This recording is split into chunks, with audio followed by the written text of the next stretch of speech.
Praise God. Hallelujah. Amen. Purihin ang Panginoon sa umagang ito.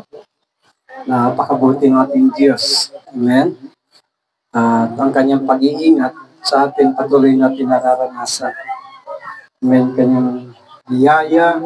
Amen. Kabutihan ng Panginoon. Ang katapatan ng Diyos kanyang masalita. Patuloy natin nararanasan. Amen. Sabi nga, Metro Manila ay pagayuhin din. Subalit, napakabuti ng Diyos. Hindi gaano naramdaman. Amen. Ang Metro Manila, yung pagbayo ni Nando. Purihin ang Diyos sapagkat. Amen. Pag-iingat ng Diyos sa kanyang anak na patuloy na idulog ng ating bayan. Amen.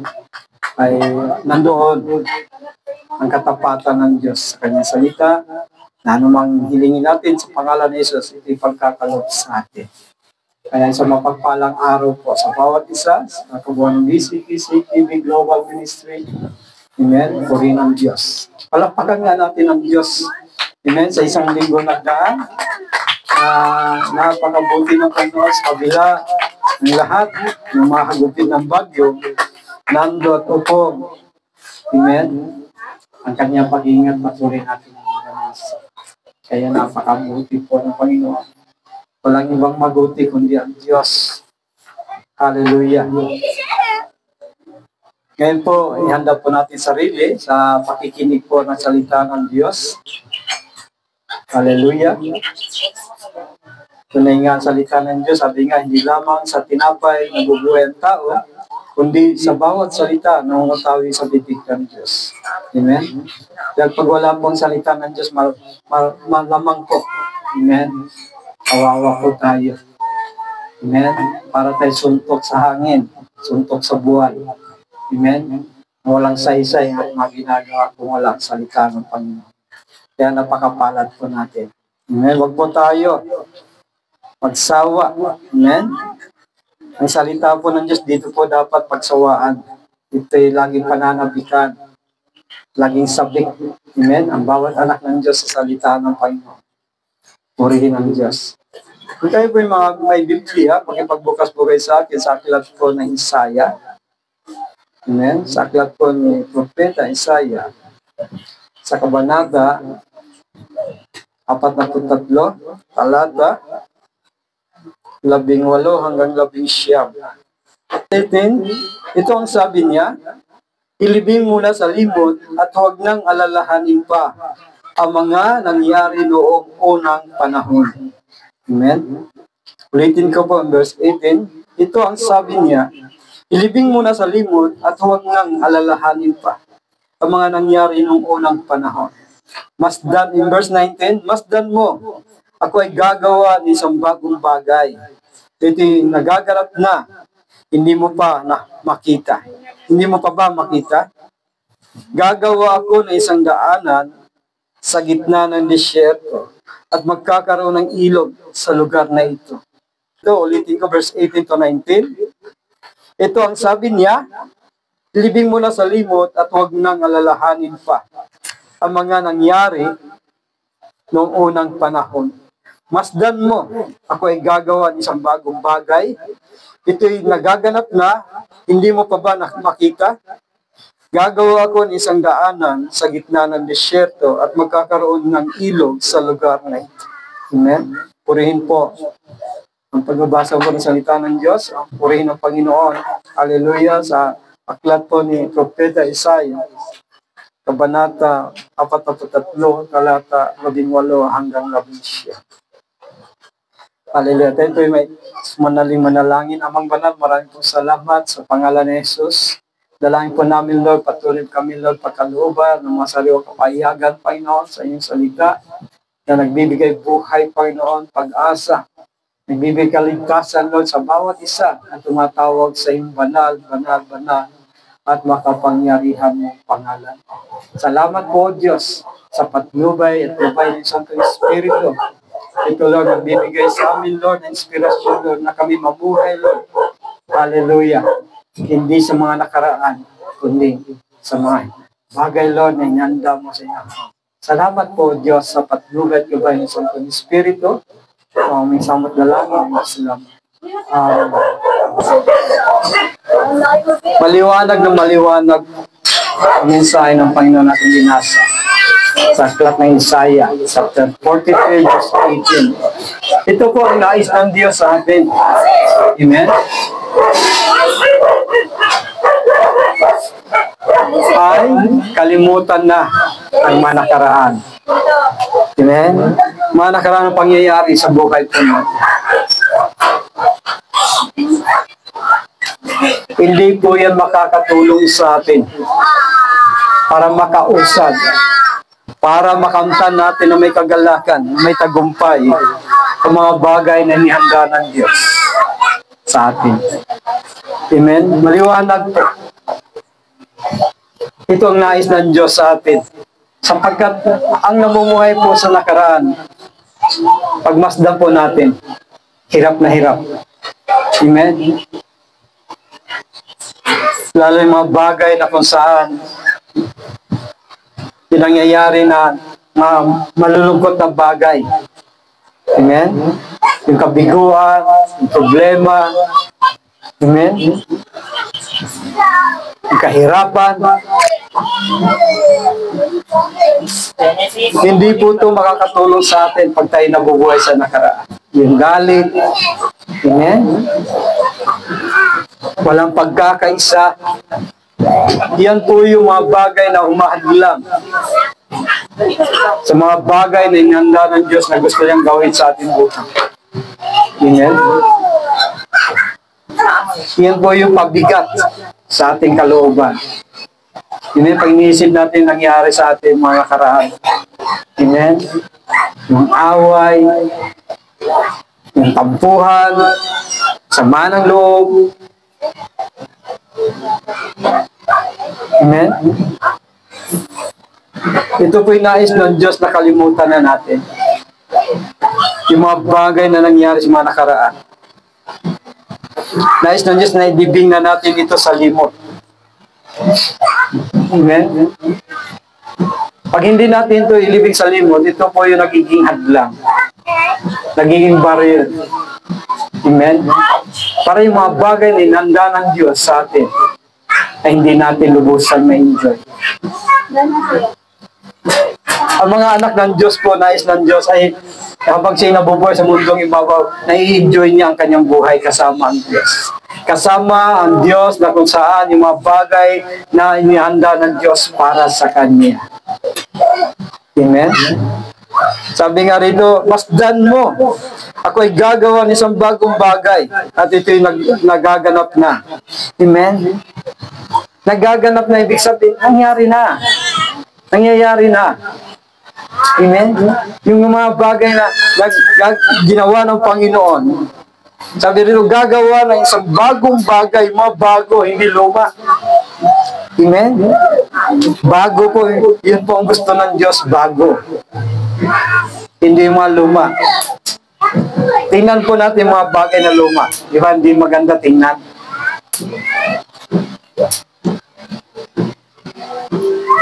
Gaya ng bakal, pag lumaya, kinakalawan niya. Amen?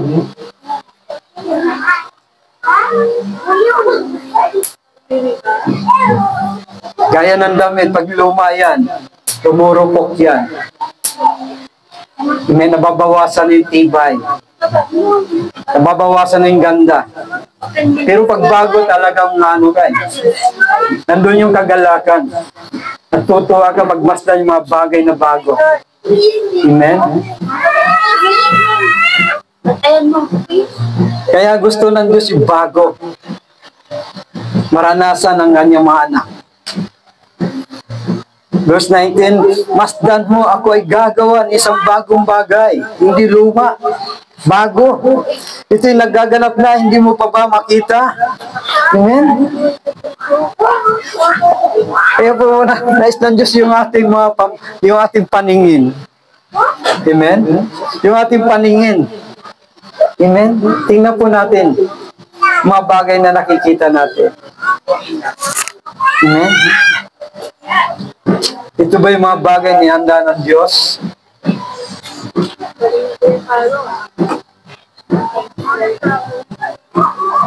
Kapag po ang Diyos ay gumawa ng mga bagong bagay, talaga yung puso natin, nandun yung kagalakan. Nasasabi natin, ngayon ko lang nakita ito. Ngayon ko lang naranasan yung mga bagay nito. Amen?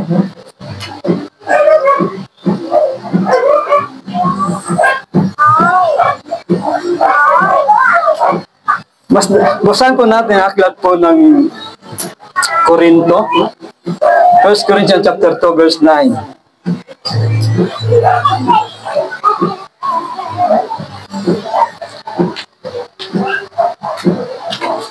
Hanggang 10. 1 Corinthians chapter 2 verse 9 and 10, sabi nga rito, subalit tulad na nasusulat, hindi pa nakikita ng mata o naririnig ng tenga, ni hindi pa sumasagi sa isip ng tao ang mga inihanda ng Diyos.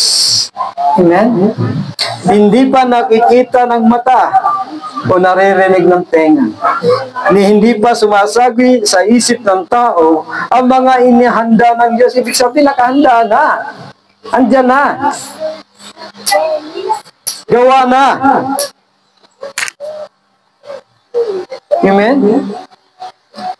Ang mga inihanda ng Diyos para sa mga umiibig sa Kanya. Para kanino? Para doon sa mga sumampalataya kay Kristo. Umibig kay Kristo. Mas priority si Kristo kaysa anumang bagay. Amen?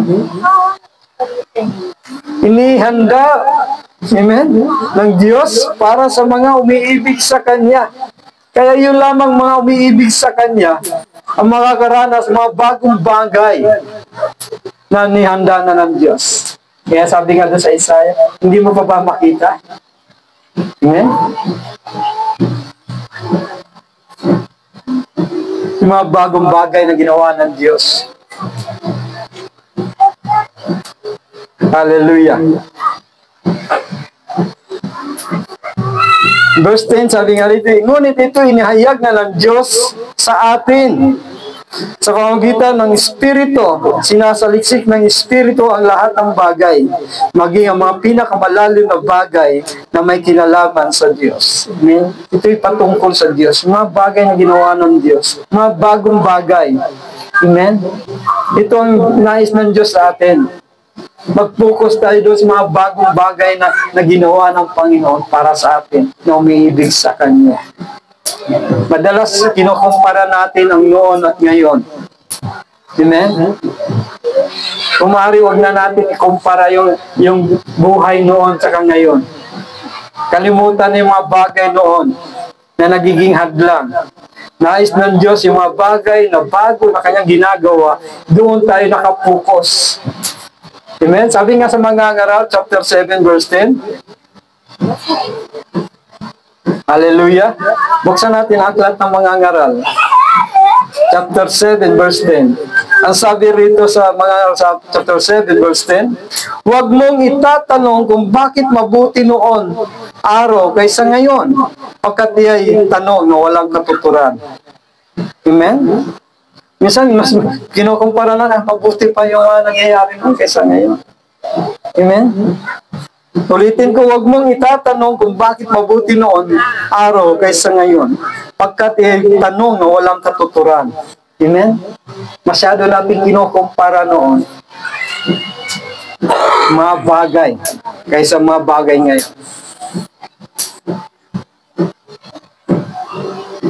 Ang sabi doon sa mga ngaral, walang katuturan.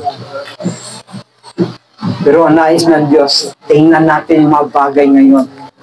Mga bagong bagay na handa ng Diyos, hindi luma. Amen? Kaya sa buhay po natin,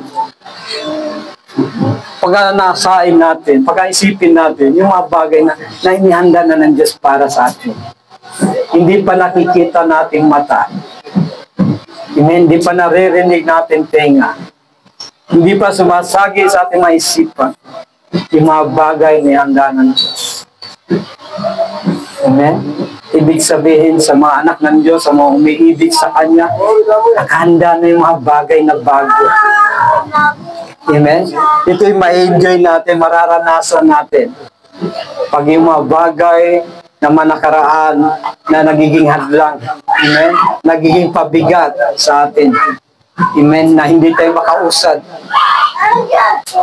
Amen? Sabi nga sa Biblia, ang magsasaka ng lingon ng lingon, ano sabi?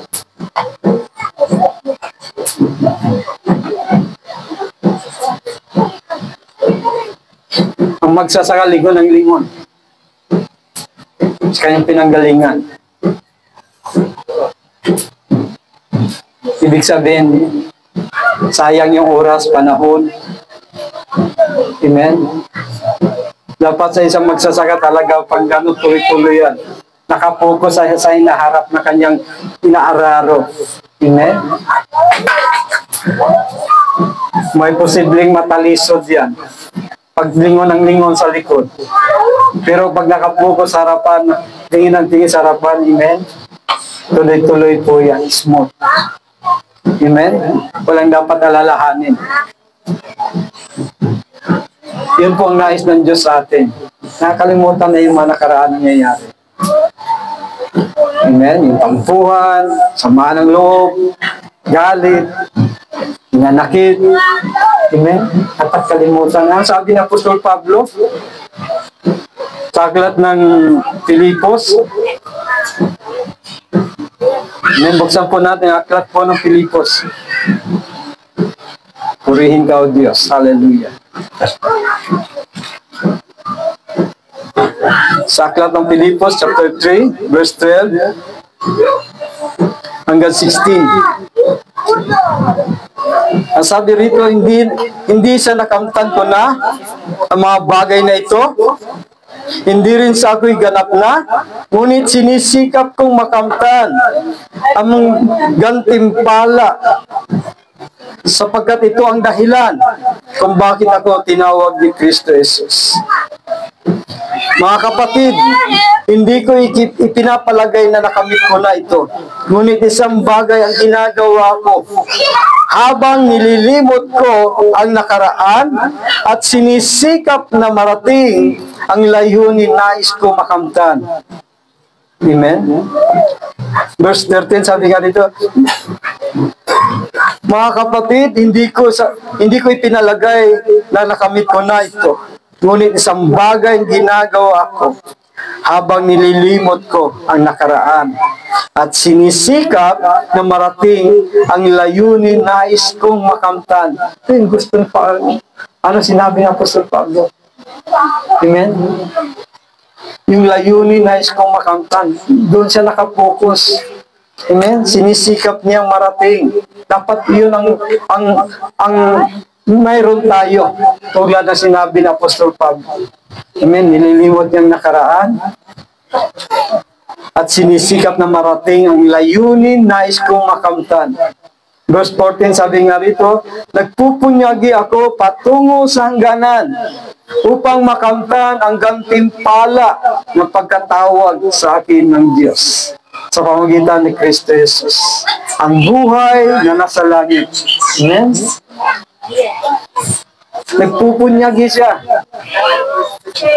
patungo sa hangganan upang makamtan ng lubusan ang gantimpala ng pagkatawag sa akin sa pamamagitan ni Kristo Jesus, ang buhay na nasa langit. In verse 15, sabi nga rito, ganyan ang dapat maging kaisipan ng nating mga matatag na sa panampalataya. Kung hindi ganito ang inyong pag-iisip, ipapaunawa iyan sa inyo ng Diyos. Ang mahalaga ay panghawakan natin ang ating nakamtan na. Amen? Bilang mga tumanggap kay Kristo, amen? Panghawakan natin. Amen? Ang ating nakamtan na. Amen? Yung mahalaga. Yun yung mahalaga na panghawakan natin. Maraming bagay na tayo nakamtan sa pamamagitan ni Kristo Jesus. Mga bagong bagay. Amen? Hallelujah. Ganun ang Diyos, lagi siyang may mga bagong bagay na ginagawa para sa atin. At dapat doon tayo sumasang-ayon. Amen? Sunod lang tayo sa agos. Yung agos na kilos ng Diyos sa pagitan ng Espiritu Santo. Amen?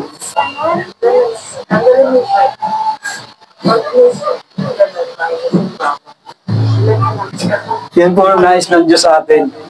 Tulad ng Apostol Pablo, nililimot niya na nakaraan. Maraming pinagdaanan na hindi maganda si Apostol Pablo. Amen? Pero nililimot yung mga bagay na yon. Amen?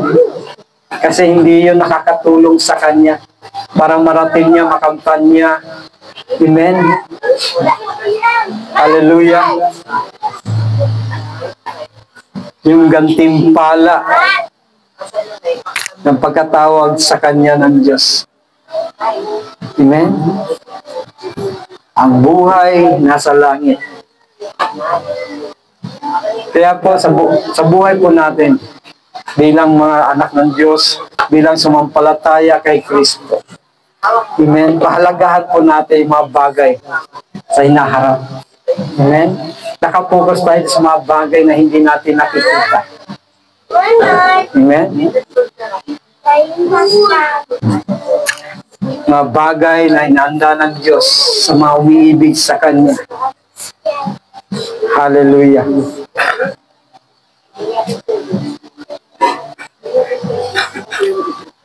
Oh, glory to God.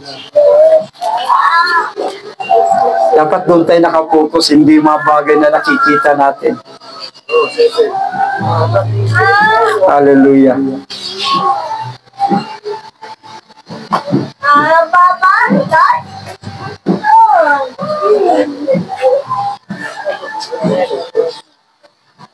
Purihin ang Panginoon. Yan ang nais ng Diyos sa atin.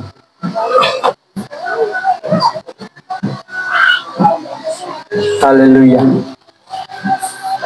Nakalimutan na natin yung nakaraan, harapin natin yung mga nakalaan para sa atin. Nilaan ng Diyos para sa atin.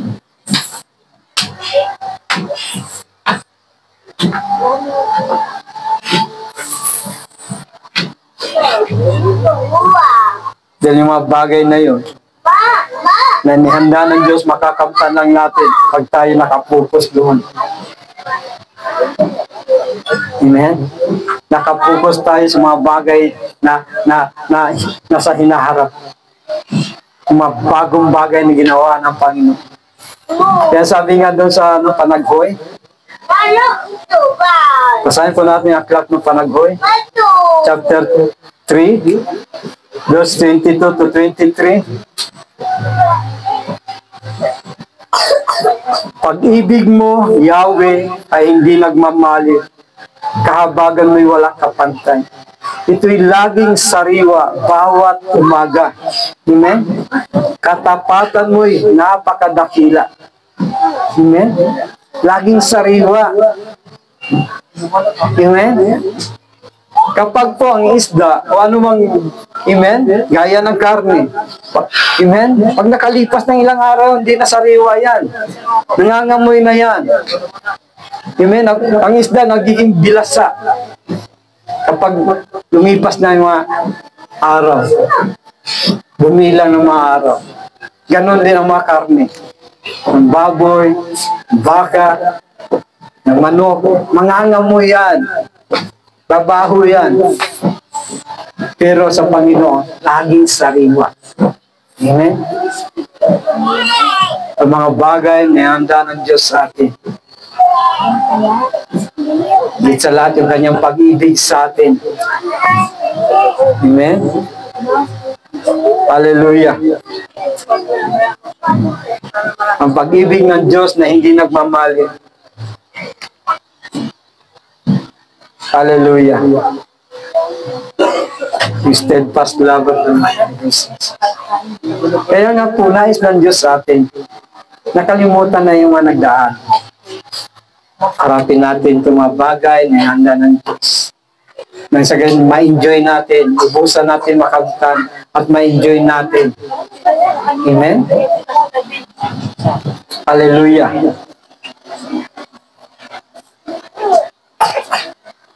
Hallelujah. Purihin ang Diyos.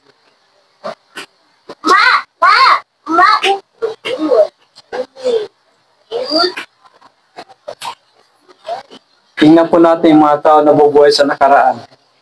Amen?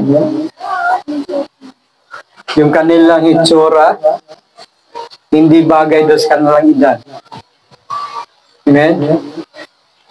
Hindi nag-uugma. Yung mga tao na bubuhay sa nakaraan, amen, ang bilis tumanda. Nangihina. Amen?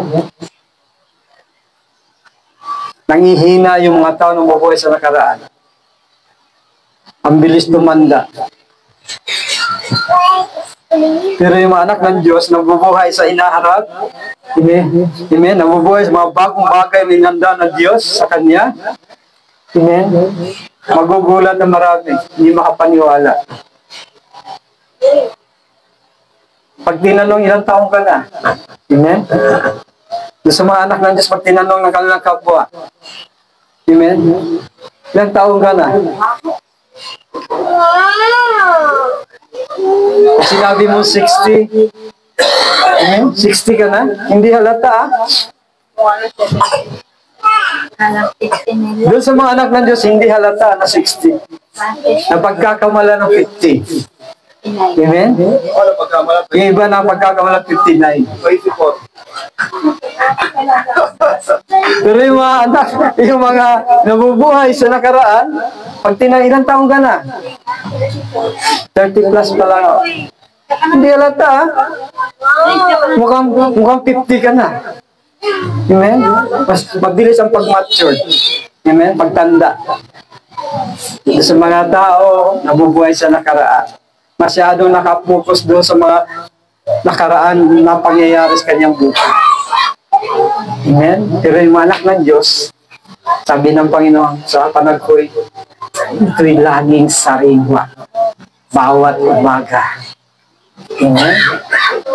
Nabubuhay sa pag-ibig ng Diyos. Amen? Nabubuhay sa biyaya ng Diyos. Nabubuhay, amen, sa salita ng Diyos na nagbibigay buhay, kalakasan. Amen? Kaligtasan, pag-asa. Amen? Amen? Kaya mapalad yan. Sabi nga doon sa Matthew chapter 5, mapalad. Mapalad yung mga tao na mabuhay sa inaharap. Nabubuhay sa mga dakilang gawa ng Diyos. Amen? Tingnan po natin yung mga tao nagpapagal. Trabaho ng trabaho. Wala nang oras si Panginoon. Yung kanilang pinagpag-uran na saan. Amen? Kulang pa sa pagpapagamot. Amen? Hindi na nabibigyan ng oras panahon ng Diyos.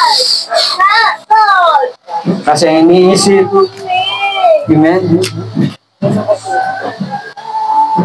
Hallelujah.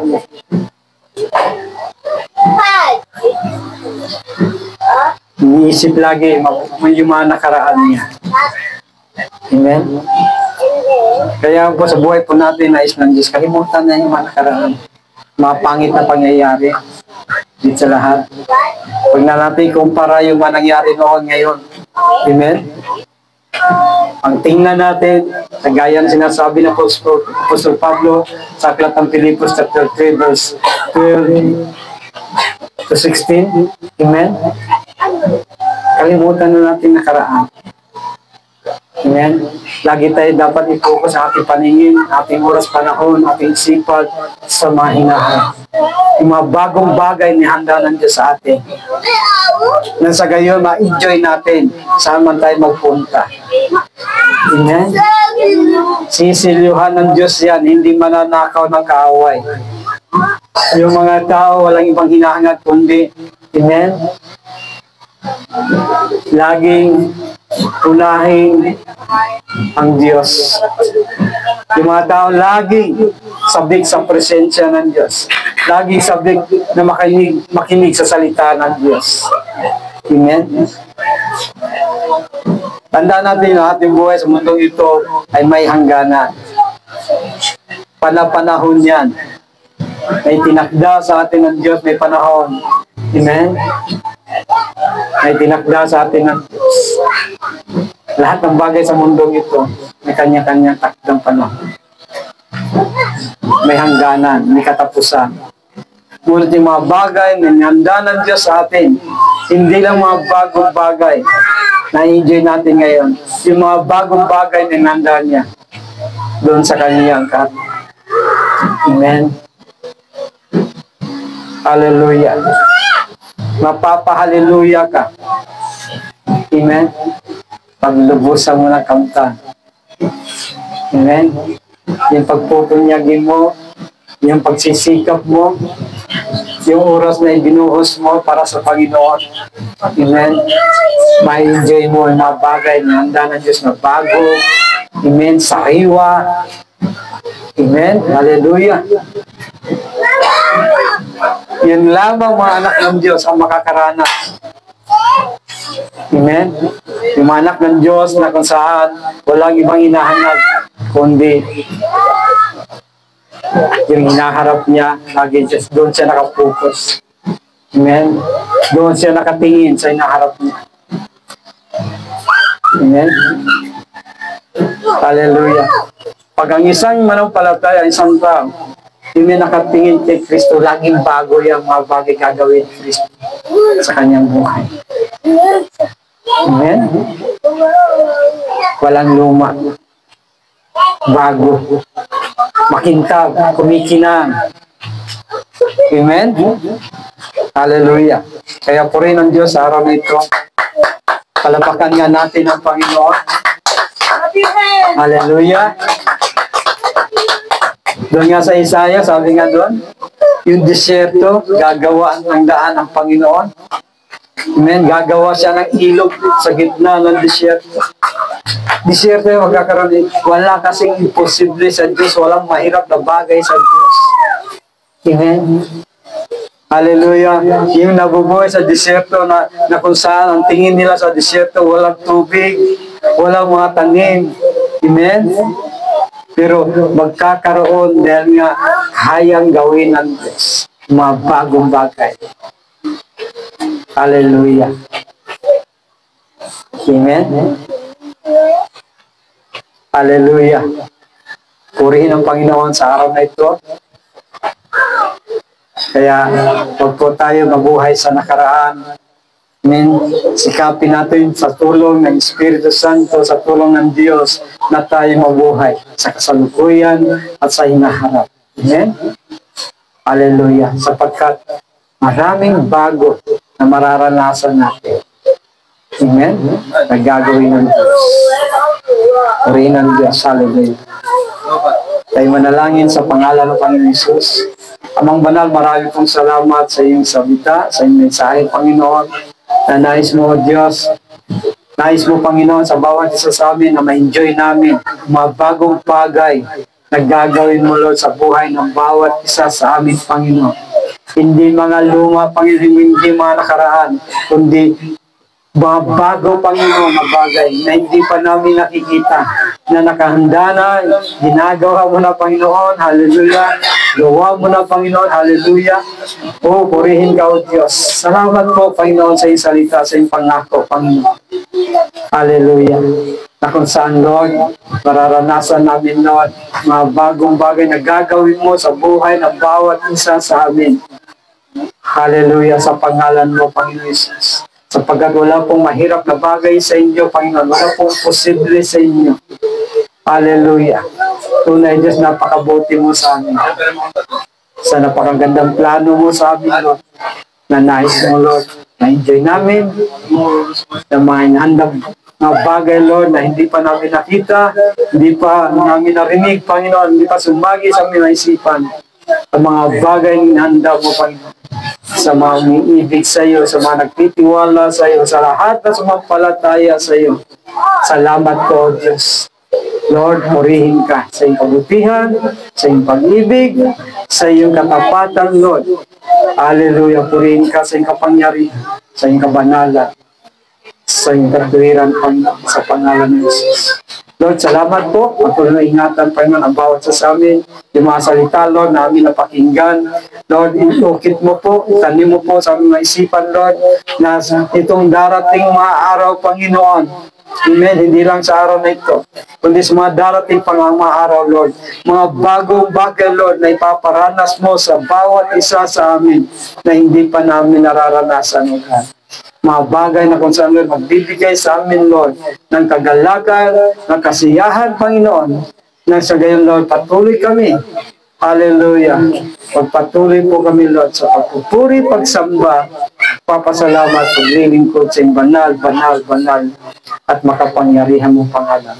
Sa pangalan ni Jesus, ang ating magsabi ng Amen. Amen. Praise God. Hallelujah.